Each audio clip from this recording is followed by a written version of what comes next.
आम्ही एमपीचे आहे, पण आम्ही इथं आले ते जॉब वगैरेसाठी आमचा होता म्हणून आम्ही इथं आले. इथं पुण्यामध्ये कुठं राहता? हे सोमाटणे फाटा, ओके. आणि मूळ गाव एमपी. एमपी. मग तुम्ही मराठीमध्ये कम्फर्टेबल आहात का बोलण्यामध्ये का हिंदीमध्ये? नाही, तसं काही नाही आहे. मी 20-25 वर्ष झाले मला, मी इथं आली आहे म्हणून मला मराठी एकदम जमली आहे, म्हणजे टेन्शन नाही काही. तुम्ही शिकून घेतली? मला स्वतः आली आहे.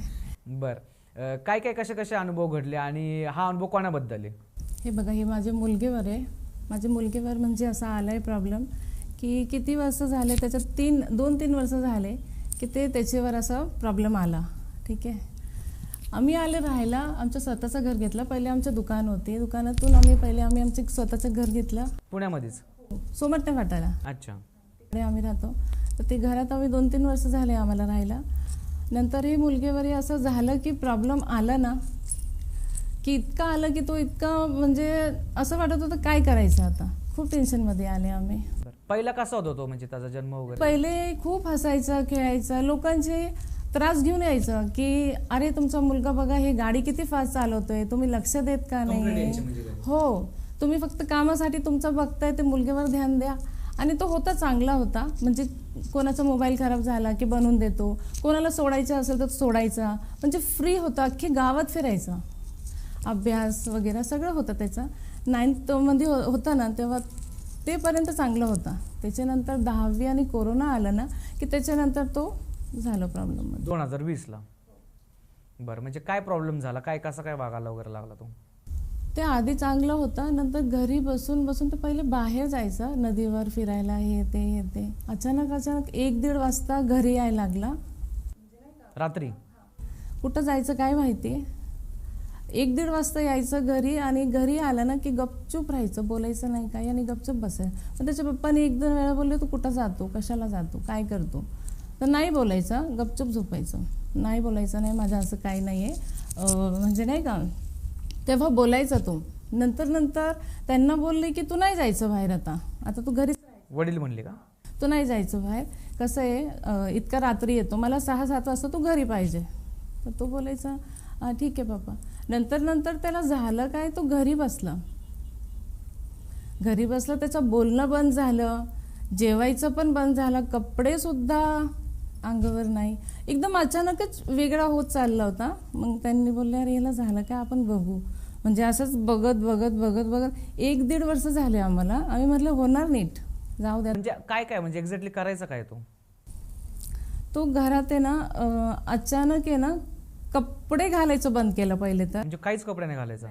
आत काहीच नाही, कपडे स्वतःचे सगळे टाकून दिला, असं एक गठोडा बांधलं आणि ते टाकून दिला त्याच्यात. हां, नंतर जेवायचं सोडला, जिम होता जिम सोडला, मोबाईल होते मोबाईल सुटला, लॅपटॉप होता ते सुटला. मग करायचं का तो, फक्त बसून राहायचं का? ते ना असं ते व्हाईट कलरची चादर घालायचं, असं बांधायचं आणि फक्त असं बसायचं. आपण काही बोलले ना तर फक्त असं करायचं, हो असं करायचं, बोलायचंच नाही. आणि आपण मारले ना, काही केलं ना तरी असं बघायचं आणि असं निघून जायचं रागाने. स्वतःला एक रूममध्ये बंद करायचं, दार बंद करायचं आणि बसायचं. स्वतःकडे मोबाईल नाही आहे, जेवायला म्हणले तर जेवायचं नाही तर नाही, असंच बसायचं फक्त. अच्छा, बोलण्या वगैरे मध्ये काय फरक जाणवायचा का तुम्हाला? भांडणं करायचं, बोलण्याचा टाईम आला तर फक्त कडूच बोलायचं, गोड बोलायचं. म्हणजे काय, कसं काय त्याचं रिएक्शन वगैरे कशी असायची? तू तिकडे जा, मला काही बोलायचं नाही, मी काय करतोय का, तुम्हाला त्रास देतोय का, मी एका जागेवर बसलाय तर काय त्रास होतोय, मी कशाला बाहेर जाऊ कुठं, तुम्ही कशाला सारखं मला हे बोलतोय, आणि माझ्यासाठी काय केलंय तुम्ही. म्हणजे काही पण बोलायचं की माझ्यासाठी काय केलंय तुम्ही. तर मी बोलायचं अरे आहे ना आपलं घर आहे, तो यासाठीच, आता तूच आहे सगळं. तो बोलायचं नाही, माझं नाव नाही ना त्याच्यात. बापरे, माझं नाव पाहिजे ना, तुम्ही बोलतोय सारखं माझं आहे माझं नाव कुठं आहे. अरे तो छोटा आहे, आता कसं काय तुझं नाव टाकायचं. नाही, माझा कुठं काय, तुम्ही फक्त दीदीलाच करता सगळं, माझ्यासाठी काही करत नाही आहे. आणि त्याचे पप्पा त्याच्यासाठी सगळं करतात, असं नाही की नाही करत काय, त्याच्यासाठी सगळं. ज्यांनी ते बोललं ना दुसरे दिवस ते पाहिजे, असं करायचं. अच्छा. आणि मग नंतर काय होत गेलं मग पुढे हळूहळू? त्यांनी घरात राहून राहून नंतर म्हणजे त्रास द्यायला लागला ना जे, की असं आपल्याला बघूशी वाटत नव्हतं की हा असं करतोय, तर लोकांनी बोलले तुम्ही घर चेंज करा. मग तुम्ही डॉक्टरांकडे वगैरे गेले होते का त्यावेळेस? डॉक्टरकडे तर नाही गेले, आम्ही खूप बघितले आम्ही बाहेरचे. मी पंजाबला गेले पहिले, मग मुंबईला गेले आणि घरचे जे असतात ना उतारे वगैरे ते केले, म्हणजे सगळं केले. आणि मी म्हणली आता मी आता हारली, मी आता नाही बघू शकत, जसं राहतोय तसं आता देवावर सोडायचं. मग लोकांनी बोलले तुम्ही काय करा, घर सोडा एकदम. नातेवाईक बोलले तुम्ही घर सोडून बघा, कारण काही काही वस्तू घरात पण असते वास्तूमध्ये. वास्तूची पूजा आमची केली. त्यांनी एकदा काय केलं होता, वास्तूची पूजा पण त्यांनी स्वतः करून बोलवला होता पंडितला आणि घरात केलं होता. म्हणजे तेच परिस्थितीमध्ये. अच्छा. म्हणजे त्याला बरं नाही वाटत होता, तर बोलला मला पूजा करायची. 1 दिवसात त्यांनी 10,000 रुपये देऊन ते पूजा पण केली घरात स्वतःनीच बोलवला. हा, म्हणजे स्वतःने सगळं अरेंजमेंट. त्याला बोलला तू सगळं घेऊन यायचं. त्याचे पप्पा जागेवर नाही, मी जागेवर नाही, आणि बोलला ते घरात पूजा करायची आता तो येतोय तेव्हा बोलला. आणि ते पूजेला सुरुवात केला, ते माणूस पण चालू झाला पूजा करायची. अख्खे बिल्डिंग मध्ये जाऊन बोलून आला की प्रसाद घ्यायला या. आणि ते टाइमात माझा पिरियडचा टाइम होता. प्रसाद कोण करणार आहे, प्रसाद कोण करणार आहे. आता हा विषय आला, सगळे लोक बोलले तुमच्या घरी पूजा आहे, आणि बसले बाजूला. मी प्रसाद पण कसं बनवू, स्वतः बनवला. ते बाबा पंडितला बोलला तुम्ही करा माझ्यासं. त्याचे पप्पा पण इतके ओरडले, पण आता टायमावर बोलायचं काय. त्याने केला. आणि ते टायमात मला असं वाटत होतं ना की बापरे मुलगीचं डोकं खराब झालं का, म्हणजे एकदम सगळं नाही का टेन्शन आलं होतं मनात. ते बाबा पण आला, त्याला पैसे भेटतं म्हणून ते करणारच ना. 1 दिवसात केला त्यांनी. आणि ते टाईम आला ना, ते आपला हवन करतात, ते टाईमात तो बसलाच नाही ते हवनमध्ये. त्यांना बोलले मला बसायचं नाही बाळा, तू बस, पप्पाला बसव. ते बसलाच नाही. ते समोर असं बसायचं आहे ना आपल्याला, तसं बसलंच नाही. तो फक्त गेला निघून, आणि गेला तर बाहेरच थांबला. जोपर्यंत ते आगी हे झाली नाही ना, विजली नाही ना, तेपर्यंत आलाच नाही तो. बापरे. मग पुढं ते झाली पूजा वगैरे. मग त्याच्यानंतर त्याला असा त्रास अजून झालं, म्हणजे चालू झाला होता. म्हणजे प्रॉब्लेम पुढे वाढत गेला. हो वाढत गेला. म्हणजे पुढे पुढे काय काय झालं मग पुढे. मग नंतर ते असं झालं. त्याच्यानंतर माझा पहिले मिक्सर खराब झालं. त्याच्यानंतर बाबाला बोलवलं, ते बनवलं. दुसऱ्या दिवशी वॉशिंग मशीन, त्याचा हायड्रो खराब झाला. करंट बसला त्याच्यात, मला करंट बसला, वाचली. पण ते जुनं वगैरे होतं का ते? नाही, फक्त 2-1 वर्ष झाले आणून. मग नंतर ते झालं. त्याच्यानंतर मग फिल्टर खराब झाला. म्हणजे इलेक्ट्रिकवाली जेवढी पण वस्तू होती ना, ते सगळे त्याच्यावर परिणाम येत होता. खूप डेंजर, म्हणजे सगळी परिस्थितीच खराब झाली. मी दुकानात जायचे, दुकान बंद झाली. त्याच्यामुळे आम्ही दुकान सोडली. त्याच्या पप्पाचं पण असं झालं की मी काम करू की मी म्हणजे दुकान बघू का काय करू. मग त्यांनी ते पण सोडले. दुकान पक्की बंदच झाली आमची, म्हणजे चालू झालीच नाही. कारण मी कसं काय जर मी गेली, जर हा असंच कुठंतरी निघाला तर मी काय करणार आहे. बरोबर. काय जीवाला बरं वाईट केलं तर ते असं म्हणजे. आणि ते असंच गेलं तर कपडे तर घालत नाही तो. हां एकदा आम्ही गेले होते आईकडे, रक्षाबंधन होता मला वाटतं. 1 दिवस आम्ही आले आम्ही तिकडून ना. दुसऱ्या दिवशी सकाळी आले, आणि हे कामाला गेले होते. तर कामातून ते आणि आम्ही सेम आले. त्यांनी काय केलं, बॅट वगैरे आहे ना, ते कबर्ड, TV, हे सगळं सामान किचनमध्ये जाऊन असं पूर्ण एक किचन भरून टाकलं. 1 रूम 2 रूमचं सामान सगळं 1 रूममध्ये भरलं त्याने. आणि स्वतः एवढा केला की ते 2 माणूस पण उचलले ना, उचलता येत नाहीये, पण त्यांनी एकाने एवढा केला होता. बापरे. कसं केलं ते आम्हालाच कळत नाही. आणि मी आली की मग मला हे ध्यान नव्हता की ह्याला काय झालेलं आहे, कोणी केलं आहे. माझं फक्त एवढं होतं की हे काहीतरी रागलेलं आहे, आणि हे पहिलेपासून म्हणजे असं करतो, वेगळा राहतोच येतात, तर असं केला असेल. तर मी भाऊला बोलले की भाऊ हे बघ, यांनी व्हिडिओ कॉल केला, म्हणले हे बघ यांनी काही केलं, सगळं पसारा घरात केला. आता मी तिकडून आली आहे, किती दमली आहे मी, आता कधी करणार. 1 रूममध्ये त्यांनी कसं काय ठेवलं हे सगळं सामान, काय माहिती. बापरे. त्याला ह्या पिरियड मध्ये सगळ्या त्याच्या मित्रांना वगैरे भेटून काय विचारलं का तुम्ही? त्यांना नाही विचारली मी. एक यायचं, पण त्यांनी काय बोलले, आम्ही विचारले, पण त्यांनी काय बोलले की काकू ते बोलत नाही आमच्या संग. आमच्या समोरून जातो पण आमच्या संग बोलत नाही. त्यांनी बोलणं बंद केलं आमच्या संग. आणि त्यांना काय वाटायचं ह्याला ॲटिट्यूड आलाय. अच्छा, बोलत नाही जास्त. म्हणजे काहीतरी ह्याला झालंय, काहीतरी भेटला असेल किंवा काहीतरी असेल त्याचं, म्हणून आपल्याला विसरतोय हा, असं चालू होतं त्यांचं की ह्याला काहीतरी ॲटिट्यूड आलंय म्हणून आपल्या संग बोलतो ना, इगो वगैरे असेल त्याला, जाऊ दे. मग त्यांनी पण असंच सोडले. त्यांना असं वाटलं हे जास्तीच नाटक करतोय म्हणून कशाला आपण उगाच बोलायचं, तू माझ्या संग फोन कर, माझ्या संग बोल, तुला आमची गरज नाही, आम्हाला पण तुझी गरज नाही, म्हणून असं सोडून दिलं त्यांनी. बरं, आता आपण परत तिकडेच येऊया. तुम्हाला लोक म्हणले की घर चेंज करा, मग पुढं काय झालं? मग नंतर आम्ही घर चेंज केले. घर चेंज केल्यानंतर इथं आम्ही आले राहायला. 1-2 वेळा असं यूट्यूब बघत होते मी. यूट्यूबमध्ये नाही का, म्हणजे काय काय दाखवतात ना, ॲस्ट्रोटॉक वगैरे बघतात, काय काय असतात, तर त्याच्यात असं व्हिडिओ दाखवत होते. आणि हे आमचे शेजारच होते, संदीप मोरे ते नाव आहे ना त्यांचं, ते आमच्या शेजारीच राहायला. आणि मला माहिती नाही की आमचे बाजूलाच एवढी मोठी हस्ती आहे. हां, ते एकदा मी बघत होते यूट्यूब असं, एकदा अचानक असं आलं मिस्टर रॉक ना, काय नाव आहे ते, असं बघून मी बघितली.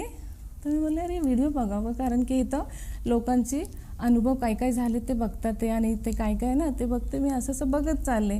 2-3 वेळा ह्यांचं नाव आला, ते संदीप मोरेंचं नाव आला की ह्यांनी आमच्या लोकांचं बरं केले.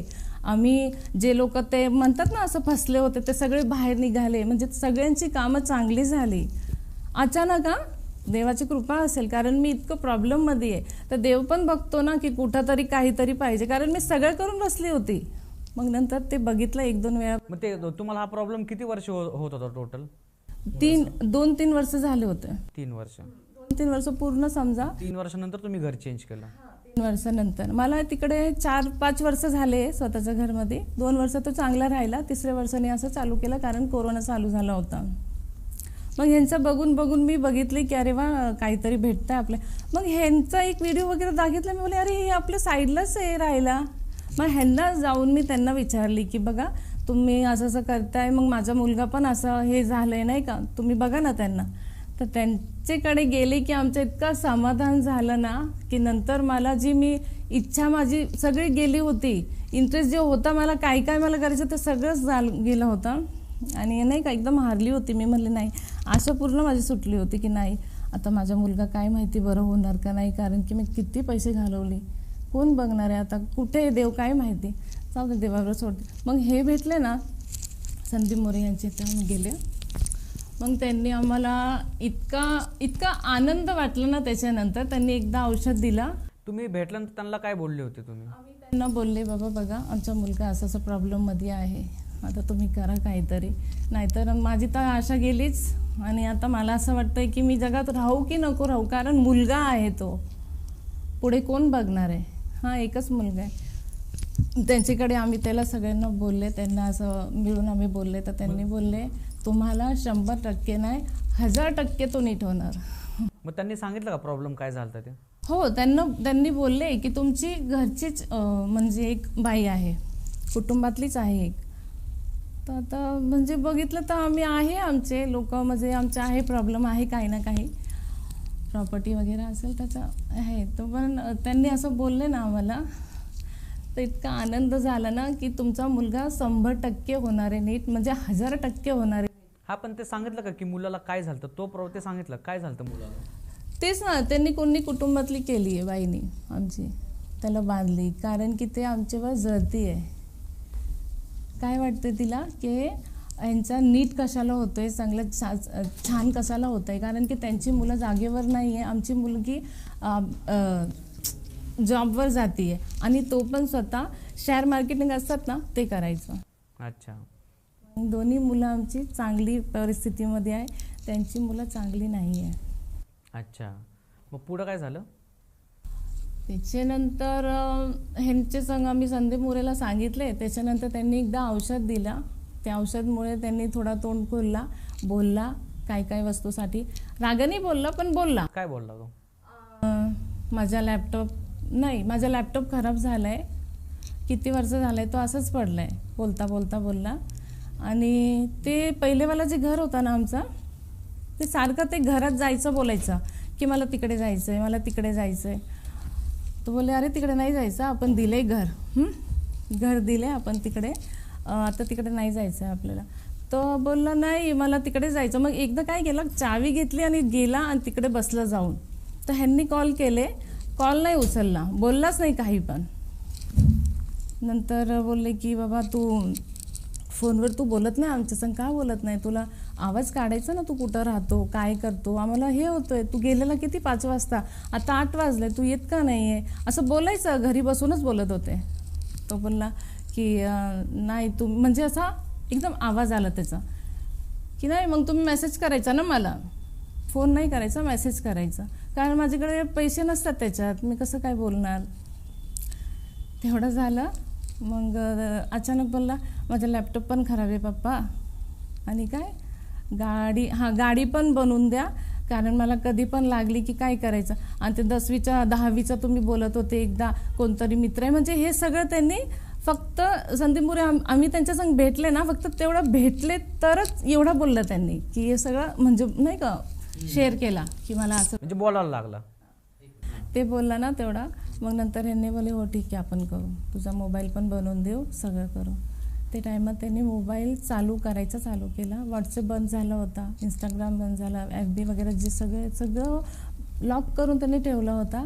ते हळूहळू कळायला लागला, पण रागाने होता, म्हणजे बोलत होता पण रागाने, चांगलं नाही बोलत होता. मग त्याच्यानंतर हे बोलले ठीक आहे तुला सगळं करून देऊ आपण, काय ते काय नाही.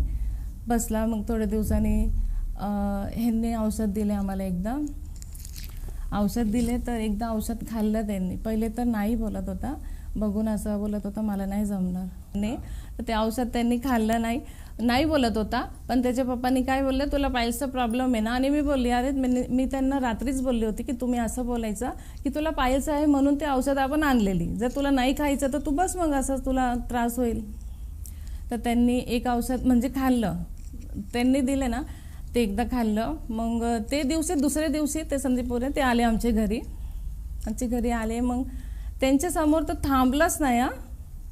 त्यांनी गॉगल लावलं, मास्क लावले आणि डायरेक्टली बेडरूमला गेला निघून. तरी पण ते गेले. त्यावेळेस हॉलमध्ये होता का? हां, ते असं फिरत होता ना, ते अचानक आवाज आला ना बेलचा, तर आत गेला निघून एकदम आत. मग तो असं दरवेळेस कोण पाहुणे यायचे त्यावेळेस जायचं का, फक्त तेच आल्यानंतर गेला? नाही, सगळ्यांना बघून पण जायचं, पण ह्यांना बघून आहे ना ते असं एकदम आत गेला, म्हणजे एकदम आत गेला आणि एकदम असं घाबरासारखं, नाही कोण आले घरी, असं का आले कोणी, असं घाबरतो तो. तर तसं गेला. मग हे एकदा येऊन गेले ना आमच्या घरातून, नंतर त्यांच्या हळूहळू ना सगळं वेगळं व्हायला लागलं, म्हणजे परिस्थिती वेगळीच झाली त्याची. चांगलं बोलायला लागलं आणि असं मला पण ॲटोमॅटिक असं वाटत होतं की अरे किती छान वाटतंय ना आता, असं वाटत होतं. पहिले कसं होता, जर दुपारी झोपून उठले तर बरं नाही वाटायचं, ह्याचं टेन्शन यायचं सारखं. पण आता असं बरं वाटायला लागलं. मग परत त्यांनी औषध दिलं एकदा, मग दुसरी वेळा परत दिला. मग त्याच्यात जे आत असेल ना मूळ वगैरे तर सगळे निघायला लागले, म्हणजे ॲटोमॅटिक ते बोलायच लागलं एकदम. आणि आता तर इतकं फ्री झालं ना तो की आता फोनवर पण फोन करून पण बोलतोय. अच्छा, असं म्हणजे एकदम फ्री झालाय आता तो. एवढा आहे की फक्त तो आता अजून थोडा फ्री व्हायला त्यांनी आम्हाला बोलले की थोडा तुम्ही त्याला फ्री करा स्वतः पण, तर आम्ही ते पण प्रयत्न करू. म्हणजे आता सगळं आहे व्यवस्थित. मग ते संदीप मोरे भेटल्यापासून ते नीट होईपर्यंत किती वेळाचा टाइम लागला तुम्हाला ह्या सगळ्या गोष्टी? फक्त 3 महिने, ओनली 3-3.5 महिने झाले. पण त्याच्या आधी पण तुम्ही गेले होते ना मुंबई दिल्ली ह्या साईडला? हां, आम्ही ते बरीच वेळ गेले. मग त्यावेळेस तुम्हाला काहीच थोडा पण फरक नाही पडला का? एकदा फक्त आम्ही आपला पंजाबला गेलो होते ना, ते टायमाला पण त्याने खूप त्रास दिला होता आम्हाला. आम्ही तिकडे जाऊन आले ना घरी, तर फक्त 2दा त्यांनी रागाने हे बोलला की मला तिकडे कशाला तुम्ही घेऊन जाताय. तो आला होता ते टायमाला, घरातून निघत नव्हतं पण तो आला तिकडे. पण असं बोललं की मला कुठेही घेऊन जायचं नाही आणि तुमचे नाटके बंद करा, बस तेवढं बोलायचं. कुठेही जायचं नाही, कुठेही यायचं नाही. त्यांनी 3 वर्ष बोलला नाही, 2 वर्ष आणि 3 वर्ष ते घरातून बाहेर पण निघाला नाही. सगळे मित्र जायचे पण कोणासंग बोलायचं नाही. बरं, आता कशी परिस्थिती त्याची? तर एकदम मस्त आहे. आता असं वाटतं एकदम आनंदित आहे. काही टेन्शन जे होता ते गेला. आज अशी परिस्थिती आहे त्यांच्यामुळे आमची की माझी मुलगी आणि मी इथं ते बोलतात ना आपला गवाही आमच्या ह्याच्यात बोलतात, ते द्यायला आम्ही आले इथं. अच्छा, बरं. आता ह्या सगळ्या गोष्टींमध्ये तुमच्या मुलाला प्रॉब्लेम होता, मग ह्याच्या व्यतिरिक्त तुम्हाला किंवा तुमच्या हस्बंडला किंवा तुमच्या मुलीला काय प्रॉब्लेम होता का? आणि तुमच्या बिझनेसवर काय ह्याचा इम्पॅक्ट झाला होता? हो, आमचं तर दुकान आमची बंद झाली होती पहिले. हां, दुकान बंद केले. दुकानावर ध्यान नाही, गिराईक सगळी गेली. ते यायचे जायचे, फक्त भाडं द्यायचं, स्वतःच्या जेबमधून पैसे द्यायचे. मुलगीचं कसं आहे ते कॉलेज झालं, त्याच्यानंतर जॉबला लागली. तिला जॉब पण लागलं तर कसं लागलं की तिला 6 किलोमीटर सोडायला जायचं आहे, घरापासून? सोडायचं आहे आणि घेऊन पण यायचं आहे. आली तर कधी आली, पण सोडायला जायचं. टाईम पण इतके वेगळे होते की रात्रीचे, एकदम सकाळचे, सोडून जायचं यायचं आहे. त्याच्या पप्पाला दिवसभर काम आहे हां, आणि त्याच्यात पण एवढा त्रास आहे. मग ते असं करता करता एकदा मग ते आम्ही ते संदीप मोरेला सांगितलं की बाबा आमच्या असं प्रॉब्लेम आहे नाही का, मुलगीचा असं आहे आणि तिला पाळी पण बरोबर येत नाही. म्हणजे मुलीचा प्रॉब्लेम होता, तिच्या जायचं यायचं म्हणले की कधी कधी पिरियड आला की मग असं एवढं जायचं यायचं. जर एक गाडीमध्ये आली तर फक्त घरातून उतरायला पाहिजे, असं पाहिजे ना. तर त्यांच्याकरता आम्ही औषध वगैरे घेतली आणि त्यांनी आमच्यासाठी एवढं कार्य केलं ना. त्याच्यानंतर माझी मुलगीची गाडी आहे ना, कॅब, ते घरीपर्यंत येते आता. अच्छा, म्हणजे IT क्षेत्र. हो, तिकडे कामाला होती, तर तिकडून आता आमच्या घरातून समोर उतरते माझी मुलगी. आयुष्य किती, कधी ते कंपनी चालू झाली, आयुष्यभर कधी ते गाडी घरी आलीच नाही. म्हणजे सोमाटणे फाटाला कधी आली नाही एवढे वर्षात. कधीची काय माहिती ती कंपनी, पण अजूनपर्यंत नव्हती, पण आता यायला लागली ती गाडी. अच्छा, आणि बिझनेसचं कसं आहे आता? बिझनेस आमचा एकदम टॉप चालतोय. आम्ही 1 वाजेपर्यंत दोन्ही नवरा बायको करतो. ते मुलगीला निवांत सोडून जातो, नो टेन्शन आम्हाला आता काही पण. आणि आम्ही जातो 1 वाजता, परत येतो घरी. काम जास्ती आलं की आम्ही दोन्ही करतो. मुलगीचा असं होता की तिचा जर एक प्रॉब्लेम होता की घरीपर्यंत येत नव्हती गाडी, ती आली, ते एक टेन्शन गेला. आणि तिला मासिक प्रॉब्लेम पण होता की कंबर दुखायची किंवा खूप त्रासमध्ये व्हायची ना. ती पाळी पण बरोबर येत नव्हती टाईमवर. ते सगळं आमचं नीट झालं. अच्छा, आता सगळं व्यवस्थित? एकदम व्यवस्थित आहे, आता काही प्रॉब्लेम नाही. बरं, आता सगळा हा प्रॉब्लेम सॉल्व्ह झालेला आहे. मग त्या ज्यांनी तुमचे सगळे प्रॉब्लेम सॉल्व्ह केले त्यांनी तुम्हाला सांगितलं की हा काय प्रकार होता आणि काय एक्झॅक्टली विषय काय होता? हो, सांगितलंय त्यांनी आम्हाला. ते काय खवीज असतात ते, म्हणजे त्याच्यात ते लागलं होतं. पहिले तर होतं की त्याला काहीतरी असं नाही का, कुटुंबातली बाई ठीक आहे, पण ते नंतर ते खवीज नावाचं काय असतंय ना, ते लागलंय त्याला असं. हां, आणि ते गेला, म्हणजे त्यांनी जसं कार्य केले ना चालू की तो एकदम सुटला. 2-3 महिन्यात एकदम बरोबर आम्हाला दिसलं सगळं. अच्छा, आता काय प्रॉब्लेम नाही? काही नाही, ते खवीज असतात, काही बोलतात ते. ओके. बरं, तर हे होते तुमचे अनुभव. तर मित्रांनो, हे होते पूनम मॅमचे अनुभव आणि त्यांनी मराठी खूप चांगल्या प्रकारे बोललेले आहेत. सध्या मराठी आणि हिंदीचा खूप जोरात वाद चालू आहे महाराष्ट्रामध्ये. तर आपल्याकडे आता हे जिवंत उदाहरण आहे की बाहेरची लोक पण आपल्या इथं खूप चांगल्या प्रकारे मराठी बोलतात, आपल्या लोकांनाही खूप सपोर्ट करतात. आणि ह्या अनुभवातून तुम्हाला काय शिकायला भेटलं नक्की कमेंट करून सांगा. आणि त्यांनी जशा प्रकारे संदीप मोरेंबद्दल